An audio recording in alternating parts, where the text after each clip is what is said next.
Assalamualaikum warahmatullahi wabarakatuh. Selamat malam para teman-teman semuanya. Pada kesempatan malam ini saya akan membawakan sebuah kisah nyata yang telah dikirimkan oleh Pak Slamet. Yang dimana Pak Slamet ini adalah seorang pengemis di pasar Banjarsari, tepatnya di kota Pekalongan. Dan ia adalah seorang pengemis yang diberi uang oleh Dewi Lanjar. Nah, kira-kira bagaimana kisah kelengkapannya? Mari kita simak video ini. Oh ya teman-teman, saya terima kasih sekali buat teman-teman semuanya yang telah menonton video ini. Dan buat teman-teman semuanya yang belum subscribe, alangkah baiknya mari kita subscribe dulu agar saya semangat lagi untuk membuat konten-konten berikutnya. Dan buat teman-teman, saya doakan semoga amal kebaikan teman-teman semuanya dibalas lipat ganda oleh Allah Subhanahu wa Ta'ala. Amin amin ya rabbal alamin. Oke, kita tidak usah berpanjang lebar, langsung saja masuk ke kisah kelengkapannya bagaimana.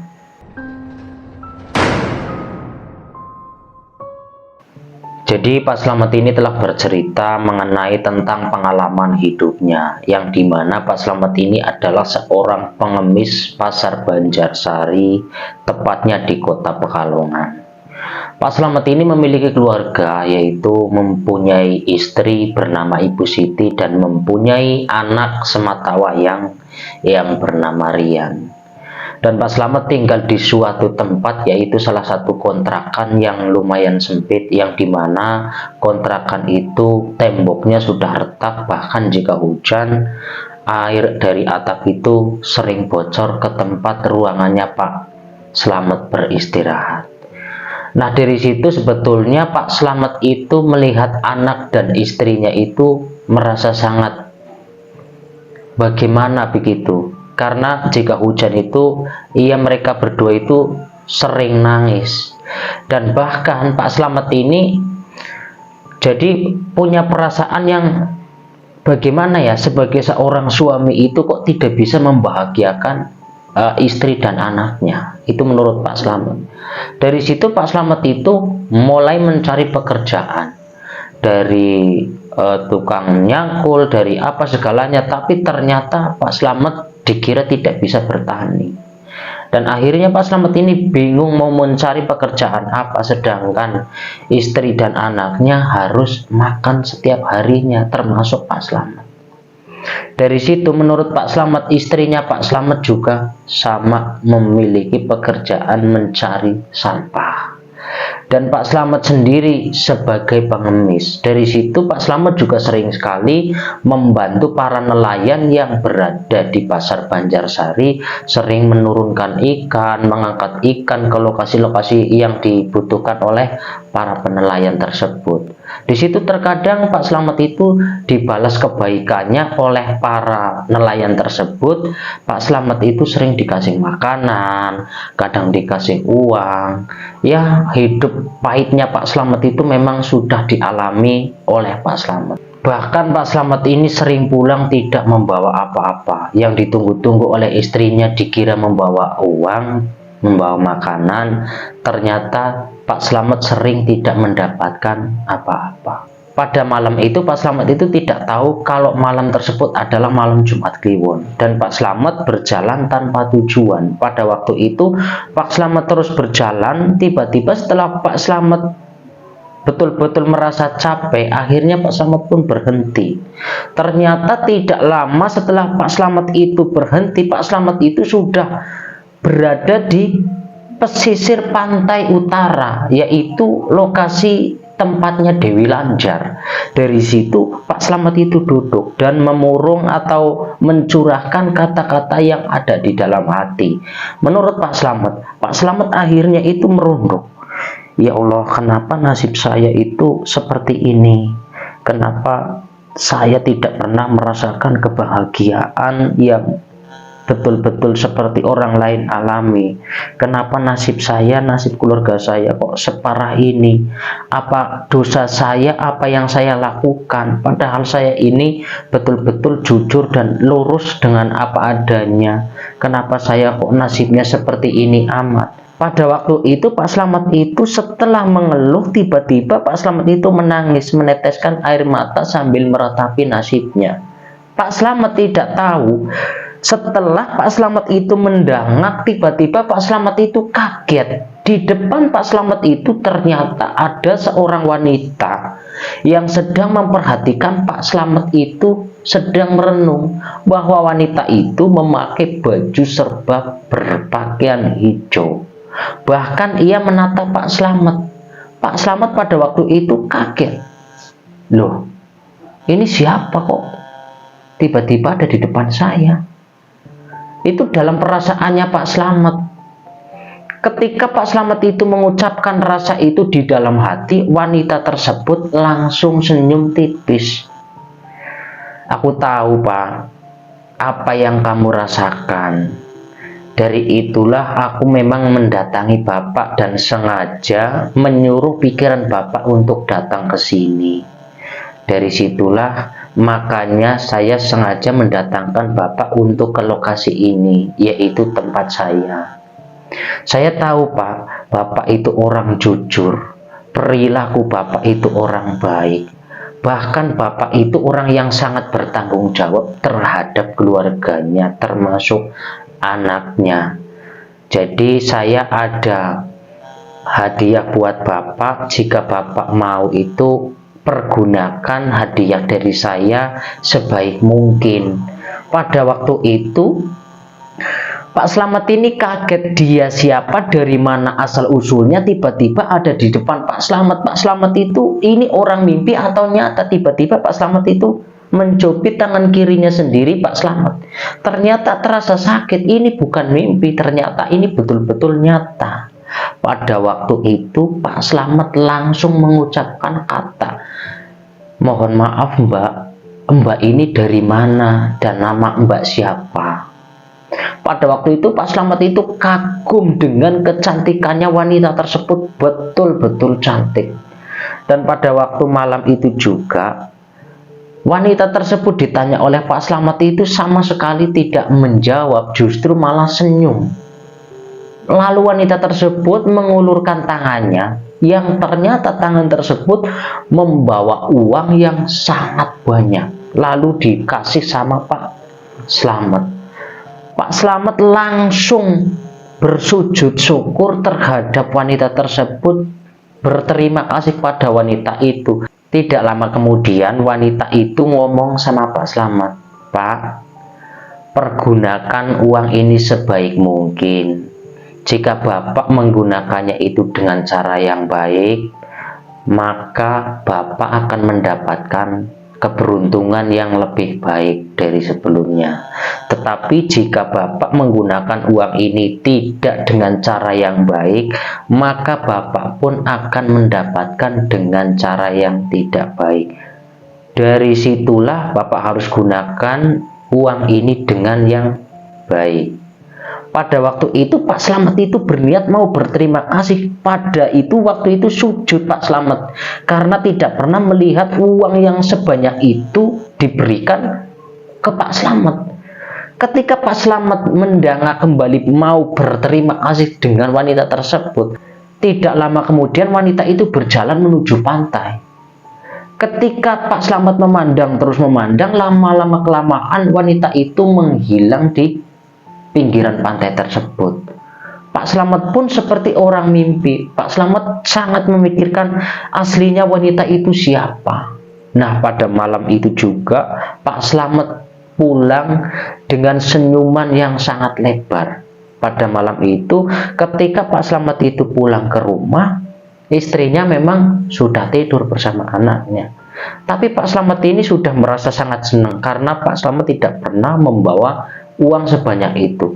Setelah uangnya Pak Slamet itu dibawa ke kantong kresek lalu ditaruh di pinggir tempat tidurnya ibunya, Ibu Siti, istrinya maksudnya. Kemudian Ibu Siti pun dibangunin oleh Pak Slamet. Bu, bangun Bu, saya ini mau mengatakan sesuatu Bu. Iya Pak, ada apa Pak? Begini Bu, ini saya mungkin ada pertolongan dari Allah Bu. saya dikasih rezeki sebanyak ini dari orang yang tidak saya kenal. Itu maksudnya Bapak bagaimana? Ini loh Bu, ini loh Bu, ini uang Bu, uang. Hah? Uang? Iya, ini uang. Pada waktu itu ibunya ditunjukin uang oleh Pak Slamet. Ibunya itu langsung menangis dan memeluk Pak Slamet. Pada waktu itu akhirnya Pak Slamet itu bercerita panjang lebar terhadap ibunya atau terhadap istrinya. Tidak lama kemudian, singkatnya setelah 2 bulan, akhirnya Pak Slamet itu berpindah tempat kontrakan, yaitu kontrakan yang lebih layak buat mereka. Nah, tidak lama kemudian setelah mereka itu berpindah tempat dan Pak Slamet menggunakan uang tersebut itu dengan cara yang sangat baik, maka Pak Slamet ini memiliki rintisan untuk membuka usaha, yaitu membuka warung kecil-kecilan. Dari situlah Pak Slamet itu tidak pernah memiliki keinginan untuk menjadi orang kaya. Lalu lama-kelamaan warung tersebut itu semakin banyak peminatnya. Dari situ bahkan orang yang dulu sering dibantu oleh Pak Slamet, yang dulu sering dibantuin Pak Slamet itu ngangkatin ikan, para nelayan itu, dan ternyata para nelayan itu justru pada makan di warungnya Pak Slamet. Dari situ Pak Slamet itu semakin yakin bahwa rezeki setiap hari itu akan semakin banyak. Ternyata benar, apa yang diharapkan oleh Pak Slamet ternyata betul. Pada waktu itu juga akhirnya setelah Pak Slamet itu jadi orang yang dibilang bisa kaya di situ, akhirnya Pak Slamet itu beli salah satu perahu kecil, yang dimana perahu kecil ini itu buat pekerjaan pribadinya Pak Slamet, yaitu jadi nelayan.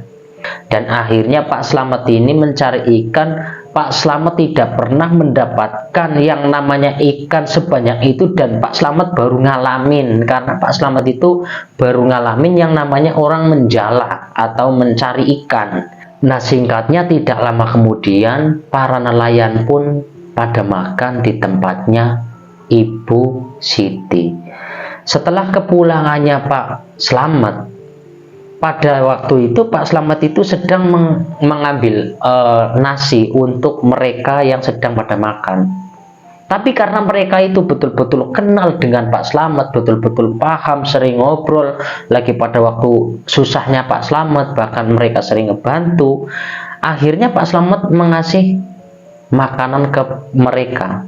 Nah, akan tetapi ada salah satu nelayan yang bertanya sama Pak Slamet, "Mohon maaf Pak, saya pandang-pandang Bapak ini rezekinya semakin lama kok semakin baik ya Pak, semakin bagus.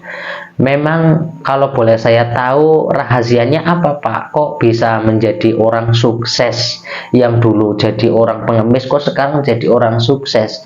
Saya pengen tahu Pak, rahasianya apa?" Tidak lama kemudian Pak Slamet pun berbicara dengan orang yang sedang makan di tempat warungnya Pak Slamet. "Percuma Pak, kalaupun saya berbicara pada Bapak, yang jelas Bapak saya jamin 100% tidak akan percaya dengan pengalaman yang saya alami. Karena memang ini berkaitan dengan, ya ini bisa dikatakan rahasia." "Loh, emangnya kenapa Pak? Saya sebetulnya pengen tahu Pak. Bapak itu bisa sukses, bisa jadi orang kaya, itu memang caranya bagaimana Pak? Kok bisa seperti itu Pak?" Nah, dari situ saya tidak mau membicarakan tentang apa yang saya alami. Yang jelas ini adalah rezeki dari Yang Maha Kuasa, yang harus kita jaga dengan sebaik-baiknya. Dan tidak lama kemudian nelayan itu saling berbicara dengan teman-temannya. "Nggak nyangka ya Pak, bisa Pak Slamet yang dulu orang miskin kok bisa jadi orang kaya. Ini betul-betul hebat. Memang Allah itu tidak tidur." Itu kata-kata mereka yang sedang makan. Nah, singkatnya setelah 2 tahun kemudian Pak Slamet akhirnya bisa membeli rumah yang diinginkan dari dulu. Akhirnya Pak Slamet memiliki rumah, tidak ngontrak lagi. Dan kebaikannya Pak Slamet, setiap hari Jumat makanan dari warung itu dibagi-bagikan dengan orang-orang terdekatnya, termasuk para nelayan yang berada di situ. Nah, terkadang Pak Slamet juga sering membagikan hasil tangkapan ikannya Pak Slamet. Terkadang orang terdekat-dekatnya juga dikasih oleh Pak Slamet. Nah, begitu pengalamannya Pak Slamet. Jadi, menurut Pak Slamet, kebaikan itu memang harus kita beberkan ke seluruh orang terdekat kita, atau orang yang baik dengan kita maupun orang yang enggak baik dengan kita jangan salah pilih orang, kita beri semua. Dari orang yang tadinya tidak baik, maka orang tersebut akan menjadi baik ke diri kita, maka orang tersebut akan menghormati diri kita. Dan Pak Slamet itu semakin lama itu makin berkah dan makin banyak rezekinya. Dan menurut Pak Slamet itu, namanya uang tidak akan habis jika kita terus-terusan beribadah kepada orang-orang yang membutuhkan. Karena Pak Slamet itu teringat pada waktu Pak Slamet mengemis itu meminta belas kasihan orang yang pada lewat itu, Pak Slamet itu seringkali sakit hati karena tidak diberi oleh orang-orang tersebut. Sakit hatinya itu, oh iya ya, kenapa nasib saya itu seperti ini? Bukan sakit hati kepada orang yang diminta nggak memberi. Sakit hatinya dengan badannya sendiri, kenapa tidak nasibnya tidak baik gitu. Nah, cara begitulah makanya Pak Slamet itu berniat untuk membagi hasil tangkapan ikan dan makanan yang berada di warungnya Pak Slamet. Dan singkatnya, setelah tidak lama kemudian, anaknya Pak Slamet ini yang dulu menangis karena kelaparan, yang dulu menangis karena pengen jajan, dan sekarang ini akhirnya anaknya Pak Slamet pun menjadi orang sukses. Dari situlah kebaikannya Pak Slamet bisa kita ambil dengan caranya Pak Slamet. Mudah-mudahan dengan caranya Pak Slamet yang telah dibagikan ke kita semua bisa bermanfaat untuk diri saya termasuk buat teman-teman. Nah, inilah teman-teman kisah pengalamannya Pak Slamet yang telah sebagai pengemis 3 tahun hingga kaya karena diberi uang oleh Dewi Lanjar. Mungkin cukup sekian teman-teman untuk kisah pengalamannya Pak Slamet. Semoga pengalaman kisah ini bisa bermanfaat buat kita semua. Saya pamit undur diri. Wassalamualaikum warahmatullahi wabarakatuh.